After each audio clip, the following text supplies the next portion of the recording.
My dear students and friends, आज मैं आपके सामने अंडजनन प्रोसेस को समझाऊंगा। तो इस लेक्चर में हम अंडजनन इट मीन्स oogenesis का अध्ययन करेंगे। सबसे पहले मैं अंडजनन की डेफिनेशन को क्लियर कर देता हूँ कि अंडजनन क्या है। अंडाणुओं के निर्माण की क्रिया को ही अंडों के निर्माण की इस प्रक्रिया को ही अंडजनन अर्थात oogenesis कहा जाता है। अंडजनन की जो प्रोसेस है, जो प्रक्रिया है, वो माता के गर्भ में जब मादा भ्रूण होता है तब ही प्रारंभ हो जाती है।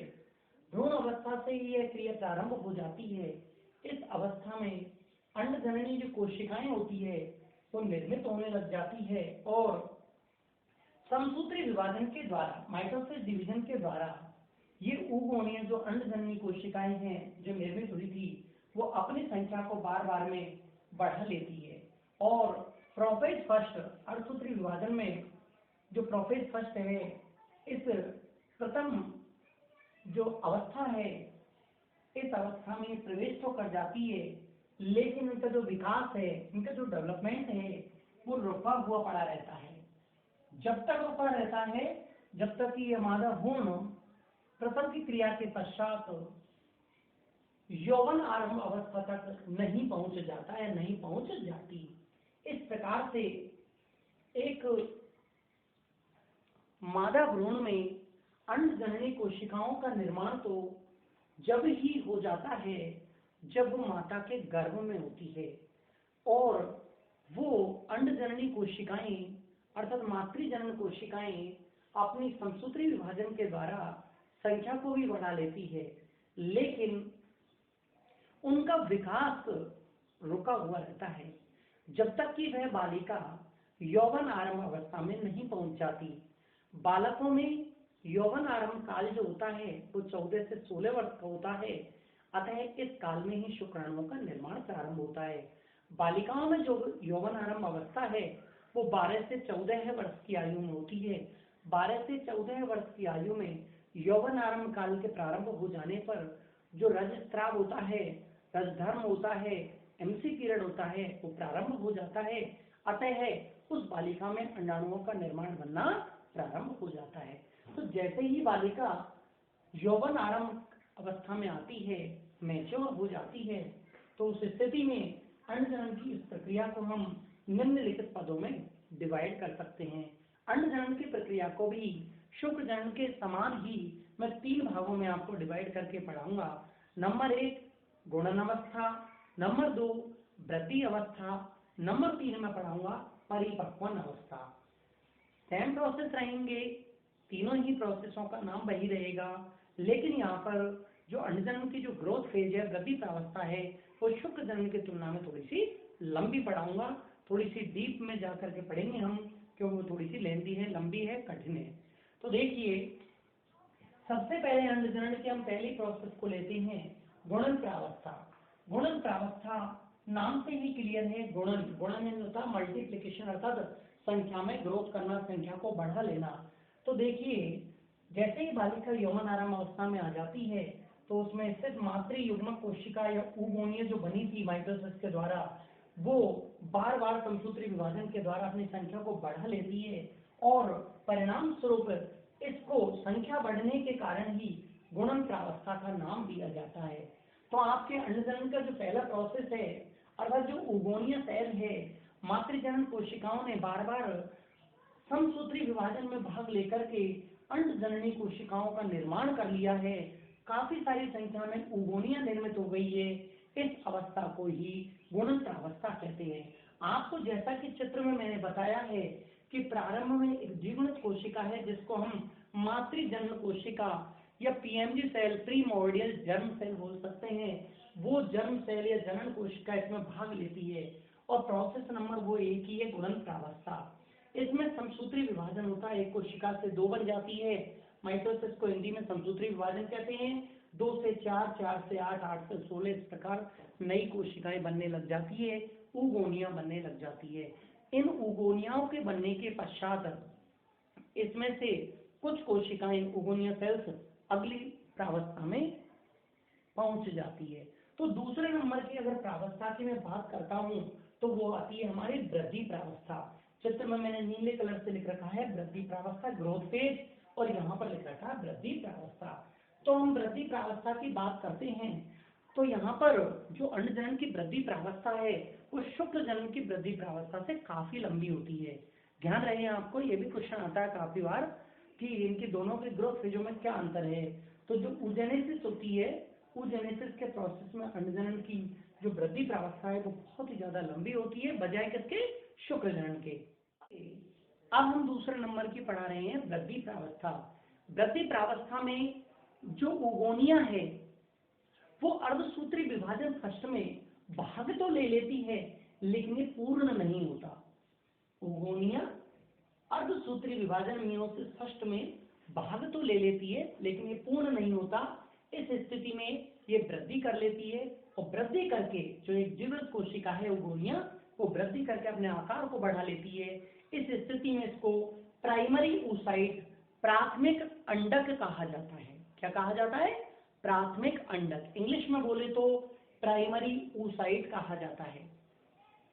प्राइमरी oocyte का जो निर्माण है वो आपका वृद्धि प्रावस्था में हो जाता है और इस अवस्था में ये जो जीवनित कोशिका है ये वृद्धि प्रावस्था में मियोसिस फर्स्ट में भाग तो ले लेती है लेकिन ये पूर्ण नहीं होती है अर्धसूत्री विभाजन की प्रोफेज फर्स्ट अवस्था।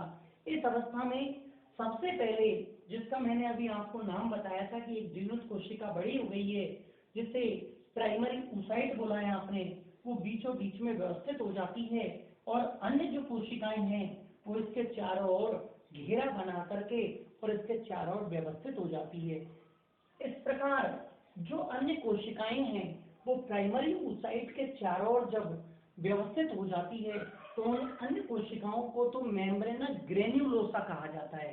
दोबारा बोल रहा हूं, जो प्राथमिक अंडक है इसके चारों ओर अन्य ओगोनियल सेल्स जो अगल बगल में व्यवस्थित हो जाती है, चारों ओर व्यवस्थित हो जाती है, उन सेल्स के लिए तो मैंने शब्द यूज किया है मेम्ब्रेना ग्रेन्युलोसा। और बीचों बीच में आपकी कोशिका कौन सी है, प्राइमरी oocyte। अब मैं अगर दोनों को एक ही साथ मिलाकर बोलता हूं तो प्राइमरी oocyte यानी प्राथमिक अंडक और चारों ओर व्यवस्थित जो कोशिकाएं हैं जिनका नाम हमने मेम्ब्रेना ग्रेन्युलोसा बोला है, उन दोनों को अगर व्यवस्थित एक ही साथ अगर बोलता हूं, एक साथ में समायोजित करके बोलता हूं तो उस स्थिति में इसका नाम प्राथमिक पूटक कहा जाता है। क्या कहा जाता है इसको, प्राथमिक पूटक। तो आपके सामने मैंने ये क्लियर कर दिया कि वृद्धि प्रावस्था में जो द्विगुणित कोशिका वृद्धि करके आती है, जो अर्धसूत्री विभाजन फर्स्ट में भाग तो ले लेती है लेकिन पूर्ण होने से पहले बनती है, उस अवस्था को मैंने नाम दिया है प्राइमरी oocyte। और प्राइमरी oocyte के चारों ओर अन्य कोशिकाएं व्यवस्थित होकर के एक कंप्लीट पूर्ण संरचना निर्मित करती है जिसे हम प्राइमरी फॉलिकल, प्राथमिक पूटक कहते हैं। प्राथमिक पूटक में थोड़े से और परिवर्तन होते हैं, प्राथमिक पूटक में धीरे धीरे ये परिवर्तन होते हैं और इसके चारों ओर व्यवस्थित जो मेम्ब्रेना ग्रेन्युलोसा की कोशिकाएं हैं वो धीरे धीरे अपने आकार को मोटा कर लेती है, अपने आकार में वृद्धि कर लेती है, अपनी सतह को और भी मोटा कर लेती है। परिणाम स्वरूप मेम्ब्रेना ग्रेन्युलोसा के आकार में बढ़ोतरी हो जाने पर, वृद्धि हो जाने पर इस परिवर्तित अवस्था को सेकेंडरी फॉलिकल, द्वितीय फूटक कहा जाता है। फिर ये द्वितीय फूटक अवस्था फिर अगले टर्न में जाती है। परिणाम स्वरूप इस प्राइमरी अंडक के चारों ओर और मेम्ब्रेना ग्रेन्युलोसा की कोशिकाओं के चारों ओर धीरे धीरे गुहा का निर्माण होने लग जाता है। इसमें परिवर्तन होते हैं, उस परिवर्तनों में इंक्लूड कर रहा हूँ किसको, एक धीरे धीरे इसमें बीच में गैप आ जाता है। उस गैप के लिए शब्द यूज किया जाता है एंट्रम। अर्थात मेम्ब्रेना ग्रेन्युलोसा के चारों ओर की जो कोशिका है और इसके बीचों बीच में जो आपकी प्राइमरी oocyte है, उन दोनों के मध्य में एक गैप आ जाता है, एक गुहा बनने लगती है, एक कैविटी बनने लगती है, जैसे गहवर, हिंदी में शब्द है गहवर, गहवर, या इसे एंट्रम के नाम से जाना जाता है। इस एंट्रम में आपका जो प्राइमरी oocyte है एक वृंत के द्वारा लटका रहता है। इस वृंत को डिस्कस प्रोलीजीरस कहा जाता है। ये जो वृंत है जिसकी सहायता से हमारा प्राइमरी ओसाइट रोक रखा है मैंने, इसे डिस्कस प्रोलीजीरस के नाम से जाना जाता है। तो एंट्रम उस गुहा का नाम है और गुहा में प्राइमरी ओसाइट एक वृंत के द्वारा लटका रहता है जिससे डिस्कस प्रोलीजीरस या जर्म हिल के नाम से या कुमुलस उफोरिकस के नाम से जाना जाता है। इस प्रकार से अब ये और भी ज्यादा परिवर्तित अवस्था है। इस अवस्था में जो तृतीय अवस्था में पढ़ा रहा हूँ, इस अवस्था में मेम्ब्रेन ग्रेनुलोसा में दो स्तर या दो सतहें बन जाती है। जो अंदर वाली सतह होती है उसे मेम्ब्रेना की कौन सी थीका इंटरना सतह कहा जाता है और जो बाहर वाली सतह होती है इसे थीका एक्सटर्ना कहा जाता है। आपके माइंड में आ गया होगा कि जो मैंने प्राथमिक पहली अवस्था पढ़ाई है वो प्राइमरी फॉलिकल, फिर जो वृद्धि होकर के इसके चारों ओर का आवरण मोटा हो जाता है, बढ़ोतरी हो जाती है, उस स्थिति में इसका नाम दिया सेकेंडरी फॉलिकल। फिर इसमें सेकेंडरी फॉलिकल द्वितीयक ऊतक में बहुत ज्यादा परिवर्तन आते हैं। परिवर्तनों के परिणाम स्वरूप मेम्ब्रेन ग्रेनुलोसा की कोशिका और प्राथमिक अंडक के बीच में गैप आने लगता है, गुहा बनने लगती है जिसे एंट्रम कहते हैं। इस गुहा में एक वृंत के द्वारा ये प्राथमिक अंडक लटका रहता है। उस वृंत को डिस्कस प्रोलीजीरस के नाम से जाना जाता है। परिणाम स्वरूप जो बाहर की सतह है, बाहर की चारों ओर की जो स्थित कोशिकाएं हैं जिन्हें मेम्ब्रेन ग्रेनुलोसा कहा जाता है, इन कोशिकाओं की दो सतह बन जाती है, दो स्तर बन जाते हैं। एक जो बाहर की ओर स्थित है उसे थीका एक्सटर्ना कहा जाता है और अंदर की ओर स्थित है उसे थीका इंटरना कहा जाता है। ध्यान रहे आपको कि थीका इंटरना के द्वारा ही एस्ट्रोजन हार्मोन का स्त्रावण होता है। कौन सा हार्मोन? एस्ट्रोजन हार्मोन, जो कि मादा के द्वितीयक लैंगिक लक्षणों को प्रेरित करने का कार्य करता है। आगे बात समझ में तुम्हारे कि एस्ट्रोजन जो हार्मोन है उसका निर्माण किससे होता है?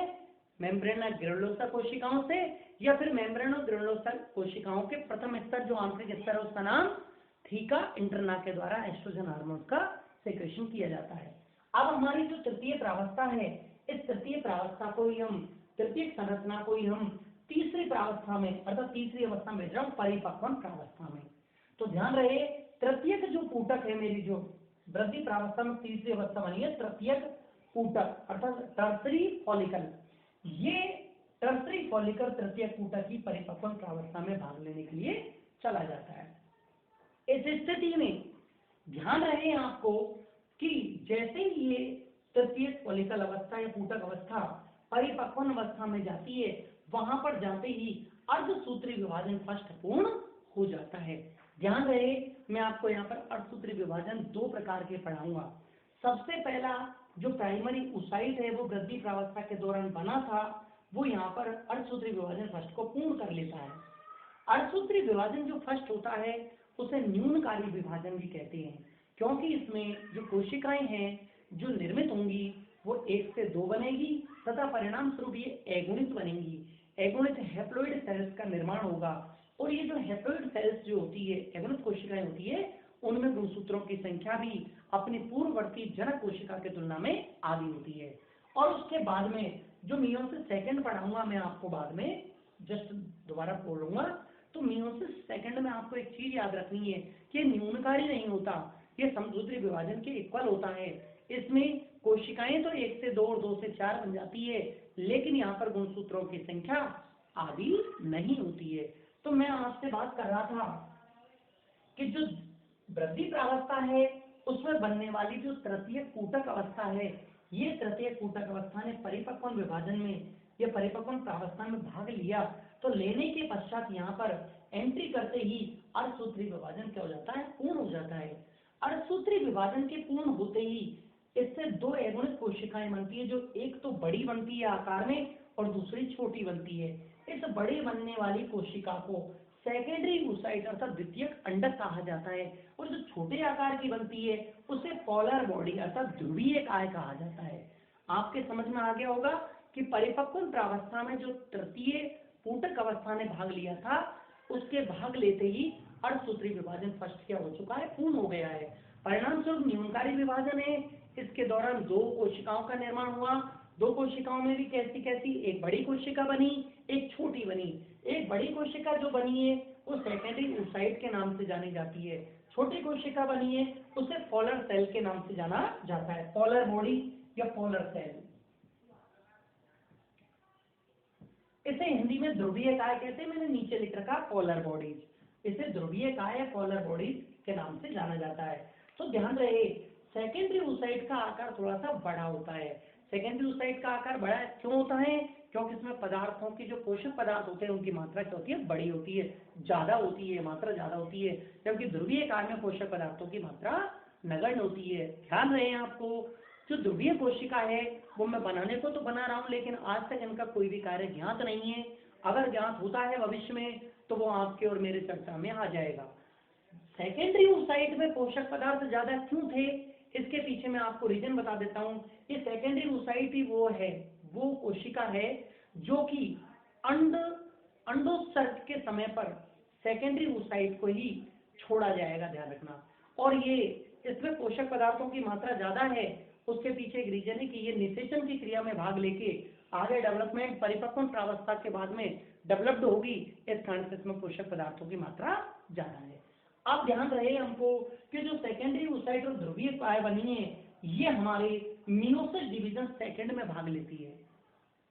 ध्यान रहे कि मियोसिस डिवीजन जो सेकंड होता है वो निषेचन से तुरंत पहले होता है, निषेचन की क्रिया से तुरंत पहले ये संपन्न होता है।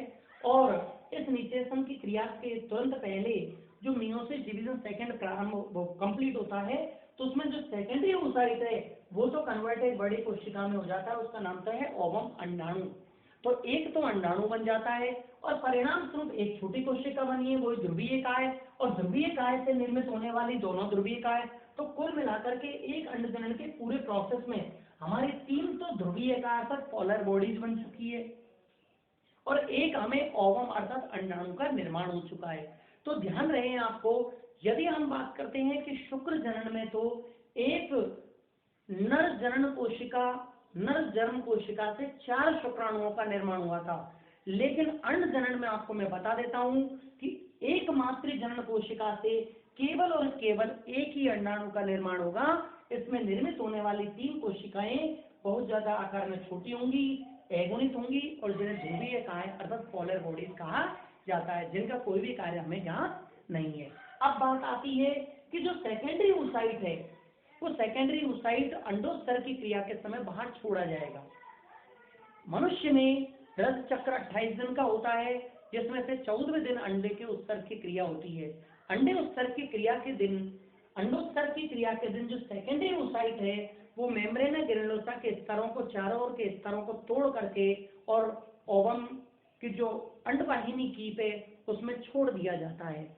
ओवम जिसको हमने सेकेंडरी oocyte के रूप में अंडवाहिनी कीप में छोड़ दिया, तो उसके पश्चात शेष चारों ओर का जो खोल बच जाता है, चोल बच जाता है, आवरण बच जाता है, उसे कार्पस ल्यूटियम कहते हैं। यह कार्पस ल्यूटियम परिवर्तन की अवस्थाओं में प्रोजेस्टेरोन हार्मोन का क्या करेगा, स्त्रावण करेगा। इसके ऊपर पाए जाने वाला एक पारदर्शी आवरण होता है, इस पारदर्शी आवरण को जोना पेल्यूसिडा कहते हैं। इसके चारों कोशिकाओं की एक परत पाई जाती है जिसे कोरोना रेडिएटा कहते हैं, और ये कंप्लीटली जो मैच्योर हो जाती है इस सेल्स को हम ग्राफियन पुटिका कहते हैं। यही ग्राफियन पुटिका होती है जो एक मैच्योर सेल्स होती है, इस ग्राफियन फॉलिकल से ही सेकेंडरी oocyte बाहर निकलता है और परिणाम स्वरूप इस सेकेंडरी oocyte के बाहर निकलने की क्रिया को ही अंडे उत्सर्ग की क्रिया अर्थात अंडोत्सर्ग ओव्यूलेशन कहा जाता है। अंडोत्सर्ग की क्रिया को LH हार्मोन के द्वारा नियंत्रित किया जाता है। LH हार्मोन को मैंने आपको पढ़ा रखा है जिसे ल्यूटिनाइजिंग हार्मोन कहा जाता है। ल्यूटिनाइजिंग हार्मोन के द्वारा ही अंडे के उत्सर्ग की क्रिया को नियंत्रित किया जाता है, आपको ध्यान रहेगा। अब बात आती है कि सर मैच्योर जो अवस्था है, परिपक्व प्रावस्था में जो मैच्योर परिपक्व अवस्था है उसे ग्राफियन फॉलिकल नाम क्यों बोला आपने? साइंटिस्ट ग्राफ नामक वैज्ञानिक ने इसकी खोज करी थी, इसीलिए इसे ग्राफियन पुटिका कहा जाता है।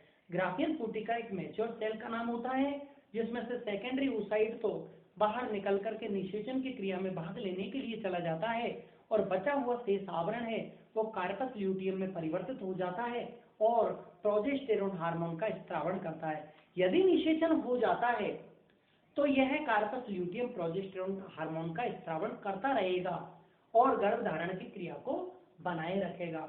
लेकिन यदि इस अंतराल में, अगले 14 दिन के अंतराल में, जो 14वें दिन अंडे का उत्सर्ग हुआ है उसके पश्चात 1 दिन में, 2 दिन में, 3 दिन में अगर निषेचन की क्रिया पूर्ण नहीं होती है तो कार्पस ल्यूटियम कार्पस एल्विकैल्स में बदल करके नष्ट हो जाता है।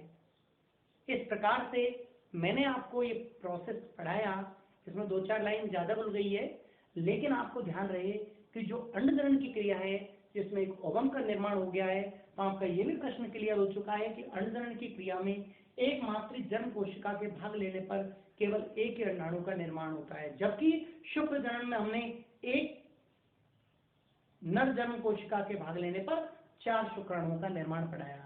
तो आपके 100% ये समझ में आया होगा। और मैं दोबारा से रिपीट कर देता हूं इसको। अंडजनन की प्रक्रिया को हमने 3 पदों में बांटा। नंबर 1 का नाम गुणन प्रावस्था, नंबर 2 का नाम वृद्धि प्रावस्था, नंबर 3 का नाम परिपक्वन प्रावस्था। गुणन प्रावस्था में कौन ने भाग लिया? मातृ जन्म कोशिका ने। ये कोशिका बार बार समसूत्री विभाजन के द्वारा अपनी संख्या को, द्विगुणित कोशिकाओं की संख्या को बढ़ाती जाती है। इन द्विगुणित कोशिकाओं को क्या नाम दिया? अंडजननी कोशिकाएं। अंडजननी कोशिकाओं का निर्माण तो हो गया लेकिन इनका विकास नहीं होगा। विकास जब तक रुका रहेगा जब तक ये बालिका यौवनारंभ अवस्था में नहीं आ जाती। परिणाम स्वरूप ये कोशिकाएं अब यौवनारंभ अवस्था के पश्चात वृद्धि प्रावस्था में भाग ले लेती है। वृद्धि प्रावस्था में भाग लेने पर ये अपने आकार को मोटा कर लेती है। परिणाम स्वरूप इससे बनने वाली जो कोशिका है उसे प्राइमरी ऊसाइट कहते हैं। प्राइमरी ऊसाइट में काफी परिवर्तन होते हैं। प्राइमरी ऊसाइट के चारों ओर मेम्ब्रेना ग्रेनुलोसा कोशिकाओं की लेयर आ जाती है, उसका नाम प्राइमरी फॉलिकल होता है। आकार को मोटा कर लेती है, गहरा कर लेती है, इसके स्तर को बढ़ोतरी कर लेती है, उस स्थिति में से सेकेंडरी फॉलिकल कहा जाता है। फिर इसके बाद में इसमें गुहा का निर्माण हो जाता है, एंट्रम। इस गुहा में डिस्कस प्रोलिजिरस नामक ग्रंथ के द्वारा ये प्राइमरी ऊसाइट लटका रहता है और इसमें मेम्ब्रेना ग्रेनुलोसा की कोशिकाएं 2 स्तरों में बढ़ जाती है, इंटरना और एक्सटर्ना। उस स्थिति में इसे तृतीयक फॉलिकल अर्थात तृतीयक कूटक कहा जाता है। यही अवस्था परिपक्वन प्रावस्था में भाग ले लेती है और यहाँ पर अर्धसूत्री विभाजन फर्स्ट पूर्ण हो जाता है। परिणाम स्वरूप 2 प्रकार की एगुणित कोशिका बनती है, एक छोटी और एक बड़ी। बड़ी कोशिका को सेकेंडरी ऊसाइट कहा जाता है, छोटी कोशिका को ध्रुवीय काय कहा जाता है। यही सेकेंडरी ऊसाइट वो अवस्था है जो कि अर्धसूत्री जो कि अंडोत्तर की क्रिया में क्या करी जाती है? ओवम के रूप में त्यागी जाती है। ओवम के रूप में बोल देते हैं अपन, एक्चुअली में मैंने बता दिया आपको कि ओवम को जो निर्माण होगा वो तुरंत निषेचन की क्रिया से पहले होगा, सेकेंडरी मियोसिस डिवीजन के दौरान, लेकिन ये निषेचन से तुरंत पहले होता है। ठीक, यही secondary oocyte meiosis division second में निषेचन से जस्ट पहले एक बड़ी कोशिका अर्थात ओवम का निर्माण कर लेती है और 3 ध्रुवीय कायों का निर्माण कर लेती है। इस प्रकार से एक मातृ जन्म कोशिका से एक अंडाणु का निर्माण हो जाता है, एक अंड कोशिका का निर्माण हो जाता है। इसी को अंडजनन अर्थात oogenesis कहा जाता है। मुझे आशा है कि ये प्रोसेस आपके समझ में आया होगा। ध्यान रहे इसमें कि एक एक जो छोटी से छोटी चीज बोली गई है वो आप ध्यान से सुन ले, और इसके नोट्स मैंने आपको पीडीएफ के द्वारा डाल दिए हैं, आप उसमें से अपनी फेयर रजिस्टर में कॉपी कर ले। थैंक यू, सभी बच्चों को धन्यवाद।